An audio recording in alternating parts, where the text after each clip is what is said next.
Good morning, y'all. Well, hopefully for you it's a good morning.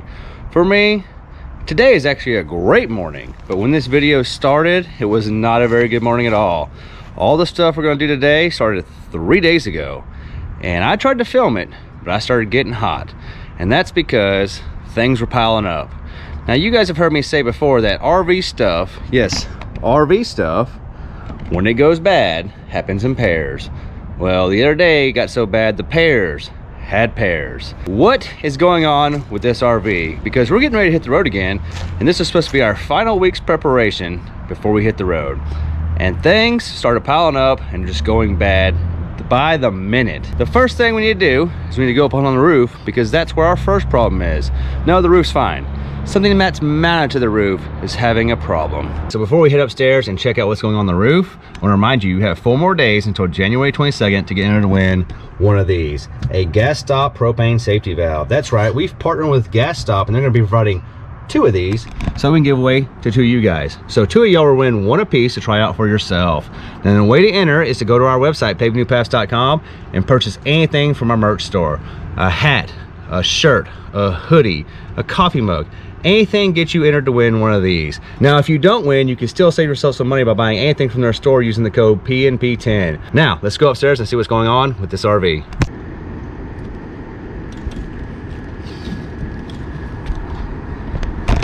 Probably wondering, why are we on the roof? Well, it's because we need to take a look at this AC unit right here. You guys know it's been very cold in Texas, and we probably haven't turned any of these ACs on in like 2 months. Well, just like Texas, the winter storm came and the next day it was 80. So we decided to turn this on. When we turned it on, it worked just fine, except for it was making a noise like it was trying to come apart. Like, to me, it sounds like a bearing or a fan shaft or something's going on, because it is squealing. Like, I walked outside and I could hear it bouncing off both these RVs the way it was echoing. I didn't get to come do it because it was raining outside. So we just turned it off, ran the front and the rear, and it was just fine. Now we're up here, we're gonna take the cover off, we're gonna fire it up and see if we can't locate where this noise is coming from. Maybe it's simple, maybe it's not.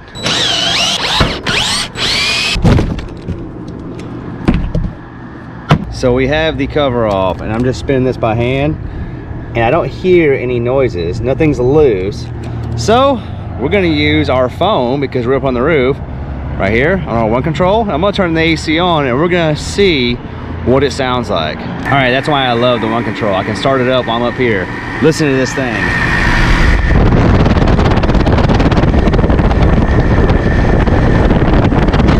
So the noise is definitely coming from the motor, even though it doesn't feel like it's loose. There's a whining, growling sound that is definitely taking place when that motor is on. So that probably means that this motor right here is going bad. Now, when the compressor's on and it's under load, it's not as bad. When the compressor turns off and it's just a fan rain till the cycle's over with, it actually starts whining louder. So without a load on it, it's considerably louder than with a load. And when it's inside the RV, it's so bad, like you can hear it everywhere. So we're gonna get the nameplate numbers off this and go see if we can order us a new one. You're not gonna see it in this video, because I'm gonna have to order it and have it sent to us wherever we are in our travels.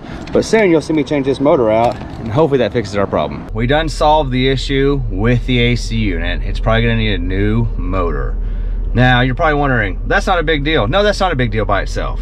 However, when it happened, I figured, since I couldn't go up on the roof and look at it because it was raining and it was dark, that I would just do some research on the internet. Well, it was raining, and we had no internet here at the RV park. We also didn't have any internet on our personal one, which is through Nomad Internet. So I just figured it's because it was raining, but I wanted to do some research. That way when I went up there today, I would have an idea of what to look for, what to expect, some clues on where to start looking to figure out what's going on with this AC unit. The next morning we woke up and we had internet at the RV park, but this was still not working. And I started going back through some emails, because Nomad doesn't have any way to call them. There's no customer service that you can call. There's an online chat that you can talk to, but that's kind of pointless, and I'll get to that in a minute. So I was reading through emails, and on January 1st, which is the day the internet stopped working, we had these emails saying, Nomad has new exciting ways to bring you internet service. Well, I already have internet service, so I figured that's just a sales tactic to get me to upgrade or do something different than what I'm already doing. Well, if you read through the rest of the email, they have new exciting ways to bring you internet, But what they didn't tell you is the old boring ways no longer work. That's because on January 1st, their entire way of doing business, they changed it, meaning they call us legacy Nomad members, our internets don't work anymore. So we've had this for 2 years, and I just told you guys in a video not long ago that Nomad was awesome and you should try it out. And now I'm telling you, I'm sorry. If you signed up because I said Nomad was awesome, I'm sorry. We had them for 2 years. Had them is the key word.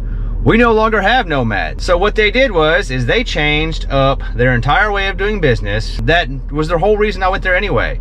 So now, starting January 1st, the old way, it was an AT&T plan that we brought our own router, our modem, whatever you want to call this. We plugged our SIM card in and it's worked flawlessly for 2 years. Well, now they've switched to Verizon. You can't have AT&T. Before they had Verizon, AT&T, and T-Mobile. Now it's just strictly Verizon.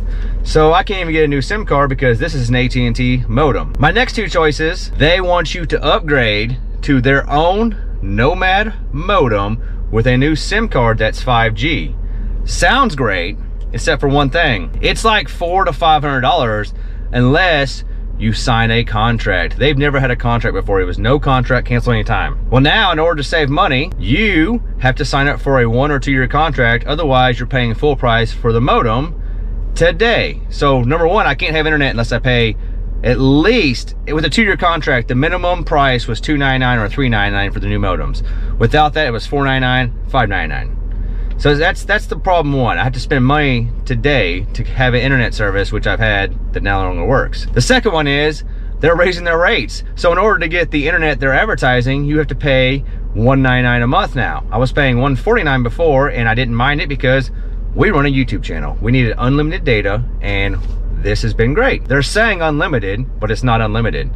It's unlimited 5G C-band and it's throttled down to 300 gigs of 4G LTE. Except for one thing, the 5G C-band is not available on their stuff yet until sometime in the quarter when they get the firmware corrected. So right now you're only getting 300 gigabytes of 4G LTE and then it just stops working. You have no internet. So I got on the chat and started talking to the robots, and I do believe they are robots because the responses are so predictable. There's no personalization. You can ask them a question. They won't answer the question. They dance around it, which makes me think it's an AI automated response. Finally, I got some answers and found out that everything's changed and it wasn't their fault. You know, AT&T and T-Mobile, and they changed the way they're doing things. And Nomad is just a reseller. They waited until it was changing to let their current customers know, by the way, you have no internet now unless you spend, I mean, today, at the very cheapest, it was gonna be $500. If I didn't buy the contract, it was gonna be $700 today to have internet. I'm paying more for less internet with less data than I ever have. And now it's getting to the point where it's so expensive, now it's time to start looking at the actual people that provide them. So we already have Verizon with our cell phones. I called them up. It's $100 a month for 300 gigs of 5G. And once I reach 300 gigs of 5G, it goes to unlimited 4G LTE. Well, this right here has been 4G LTE at its very best for 2 years. But where we camp, there's no 4G LTE. Most times it's just 4G or sometimes it's even 3G. So the new plan, which is right here, just picked it up, it's Verizon. We have a mobile router, 300 gigs at way better than we've ever had. And its worst is still better than our best before. Another thing about Nomad that got me mad, they had mobile options before. Like we like to take this, throw it in the truck, throw it in the backpack. It's always with us. We have internet around us because our kids have devices. The new Nomad modems can only be plugged in. So we can't just take it with us and have internet. I mean, we can, we have to plug it in here, but in between places, we can't go to a restaurant or go somewhere in the parks where we can have Wi-Fi so we can use it to look up things, download apps, find maps, it's useful. The new ones, they have to be plugged in at all times. I know this has been a rant, at least you told me to keep it short. I had some very old man moments where I got mad because I went with the company because they did what they said. I paid them, no extra stuff going on. Well, they've decided to change their business model to make you tied to them with a contract and you have to use their equipment. They've basically done everything they said they weren't gonna do when they tried to get your business, and now they're turned into AT&T, Verizon, Sprint, T-Mobile, whatever you wanna call it. They've adopted that business model because they want to keep you locked down for several years at a rate which may or may not go up or down. It's never going down, it's going up. Anyway, rant over. We now have 5G Verizon mobile internet. that was the first pair. The AC and the internet went out basically the same day. So I slept on that, and the next morning I woke up feeling good. Thought I was gonna solve the AC and the internet problem. The whole day turned out to be an internet problem day. Never got on the AC until today. That's when the next problem showed up. And let me get out of the truck and I'll show you what they were. So Alicia decided she wants to start getting this RV ready to go, so we're washing everything inside. Well, you know from the freeze that I had the water stuff picked up and put inside the RV. We were running off our freshwater tanks. When we wash, we like to run off the city hookup, because the freshwater tank may or may not get low, and when it starts spitting air, it'll cause the washing machine to have errors because of the water flow. I came out here, and the first step was I need to hook the sewer tube back up, hook the water stuff back up, dump the gray tank, and then she can start washing. First problem happened when I hooked the sewer tube up. I hooked this up, and I started draining our front gray tank, and guess what?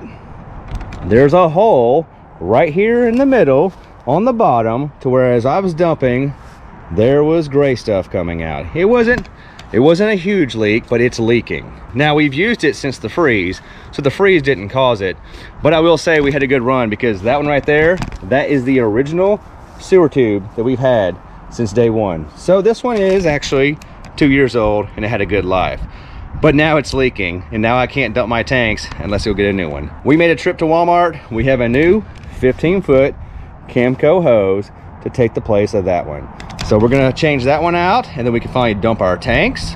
But the next problem came when I tried to go ahead and hook the water up, because I figured the tanks were low enough I could hook the water up, she could wash while I go to Walmart. Well, guess what? See that right there? See this right here?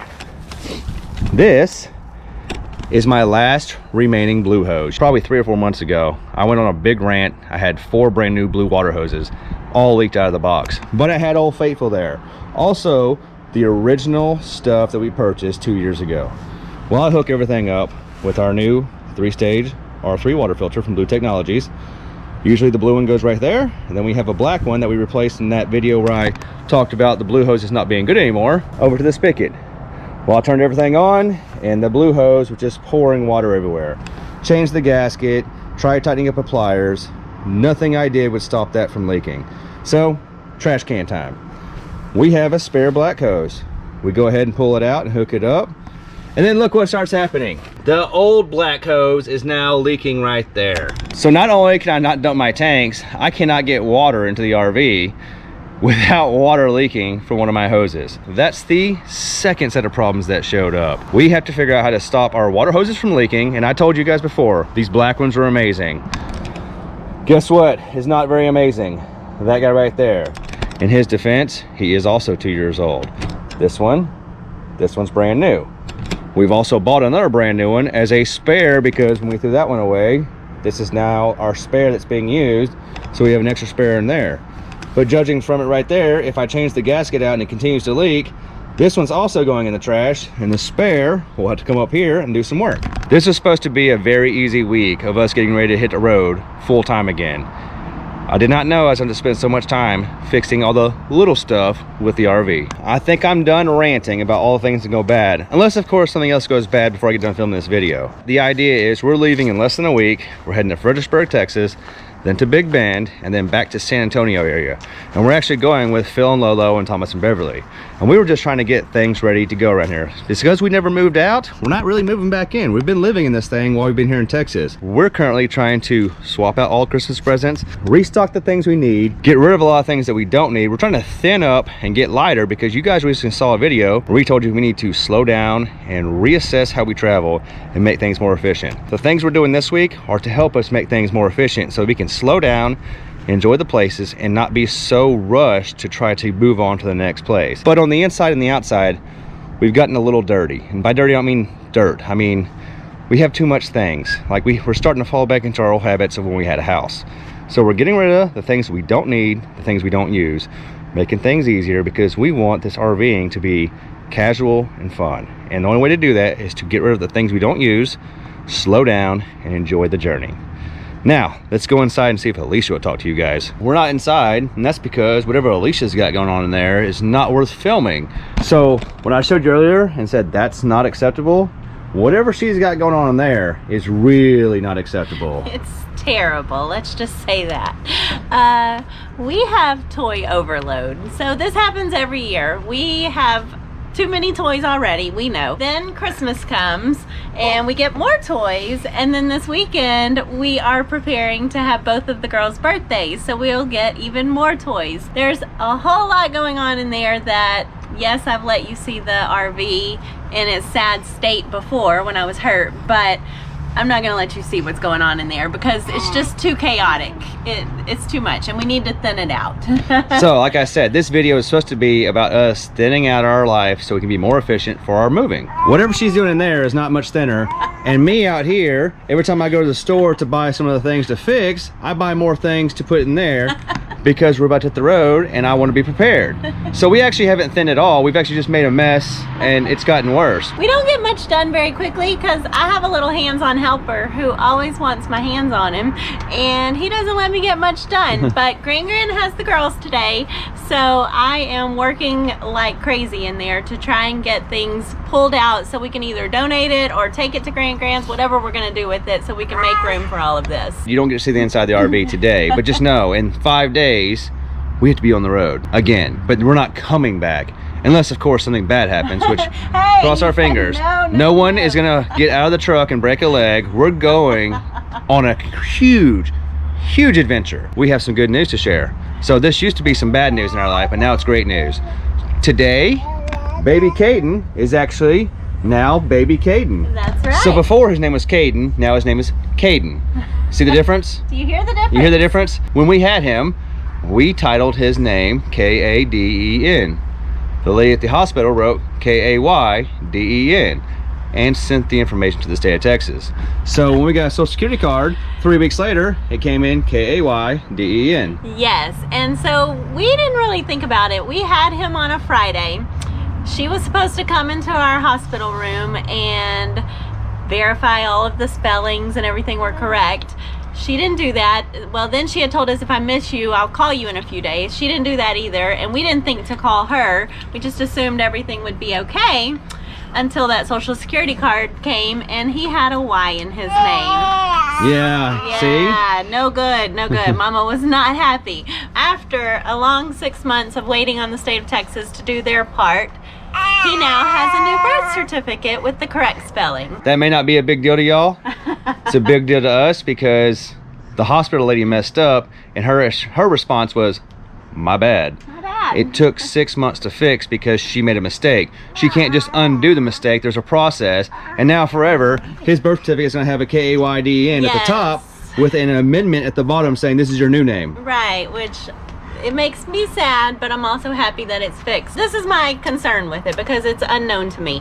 If any of you have a birth certificate that is like this, that looks like everybody else's up top, but then has an addendum or an amendment on the bottom with the correct spelling or the name change, does it cause problems when you do things like apply for your driver's license or want to go to college or get transcripts or have visas to go work overseas? Have visas and passports. Like, I just feel like it's going to be this headache in his life and mine that we didn't ask for. But I know those things sometimes come up, and maybe it's not a big deal, but it's just because it's unknown and I've never seen one like this that I'm a little concerned. But the great news is baby Caden. Meet baby Caden. Meeting baby Caden at 6 months and 2 weeks old. He's now K-A-D-E-N officially. Because that's now done, we can now hit the road and travel. Are you ready to tell them where we're going? Because today they've been guessing all kinds of places. I know. Everyone, almost everyone, guessed Alaska. So here's the thing. When we said we need to slow things down and all of that, I don't think we can slow it down enough to get to Alaska and venture through Alaska at this time. So we're not going to Alaska. We will eventually go to Alaska because my mom grew up in Alaska until she was about in kindergarten or so, and then they came to Texas. So I want to go see that with them, and I want to do it when my ankle is a little more flexible. I don't have to worry about falling into the snow. I don't want to have to worry about holding babies the entire time I'm there. I want them to be able to be potty trained and walk and all that good stuff. We are going to push that back for maybe a year or so, and we'll see where we are then. We have an epic trip planned for 2023. She made a theme. There's a theme. What's the theme? So I gave you guys a hint in that video where we were teasing about where we were going, and I said it's kind of revolves around our birthdays. Well, what I didn't think about was you don't know our age. Most of you don't know our age. So here's our theme. We have been to 20 states so far in our travels. Kevin and I both turned 40 this year. So I told him, let's do 40 in 40. So we're gonna do 40 states in our 40 years. So which way do y'all think we're going? There's only 5 over here. We're probably going that way somewhere. Yes, we're going all over here. We won't catch them all, but we are gonna hit a lot of them. What was really happening is we're gonna hang out in Texas, Louisiana, Arkansas, Mississippi. We're gonna hang out in this area until about mid-March. And then our destination is we want to be in Maine by middle of summer. So we're gonna zigzag our way all the way up to Maine, get there about July, middle of July, maybe a little later, and then zigzag our way back to Missouri for Thanksgiving. So roughly in 9 months, we're gonna go 20 states, and we wanna chase the cold away and then run away from it as it comes back down, because we're from Texas and we don't like cold. And I want to see all of the great fall colored leaves and all of that good stuff. So I'm hoping we're doing this at the right time. But I do have a proposal for those of you who are a little more seasoned in your travels or have been up this way before. If there's anything that we must see, because we have to slow down on our adventures for a little bit at least. So if there's like 1 or 2 top things in each state that you think we need to see, especially things that haven't already been YouTube RV traveled blogged about, let us know, because we want to bring some new things out into the YouTube world as well, and we want to see some cool things. And since we don't have our cities planned, I think we have the ability to kind of work our travels around whatever everyone recommends. If you have anything cool that we should see, let us know. That's right, let us know, because by the time you see this video, I will be deep in the planning process of trying to figure out how to get from here to here and then back here without ever being in snow. Right, and we don't want to miss the big stuff, because we don't know when we'll make it back up toward Maine and all of that, because we've got some other states we've got to do. We want to make the best of this trip, since our last trip was canceled when I got hurt. So now you know where we're going. We have one more thing that we want to share with you about next year and the way we're changing things. You want to tell them? You want to tell them about our new things we're going to be doing next year? I don't think we're there yet. I'm sorry, guys. We've already shared our big 2023 travel plans with you, so yay for 40 and 40. We want to make sure that it's something super exciting for you guys, and I think we just have a few loose ends that we need to tie up to make sure that we can deliver on everything that we're gonna promise. All right, I tried to tell y'all. She's the one that didn't want to tell you. I'll give you a hint though. Moving forward this entire year, we will only work with sponsors that we can provide something to you guys. That's your one hint. If it doesn't benefit you guys directly, we're not going to work with them. That's as close as you can get. Yeah, and when we say that it benefits you guys, not even just like here's a 10% discount code that every YouTuber gives you. It's bigger than a discount code. Yeah, it's bigger than that. So we are working diligently with people that we've worked with in the past and with new sponsors to see if we can come up with something epic for you guys for our epic 2023 trip. So stay tuned. So that's today's video. We're getting ready to hit the road. We have some improvements to make to our lifestyle. We have some things we got to buy to make repairs to some things that are broken. But we're hitting the road, and we can't wait to see you out there. Love you guys. See you in the next one.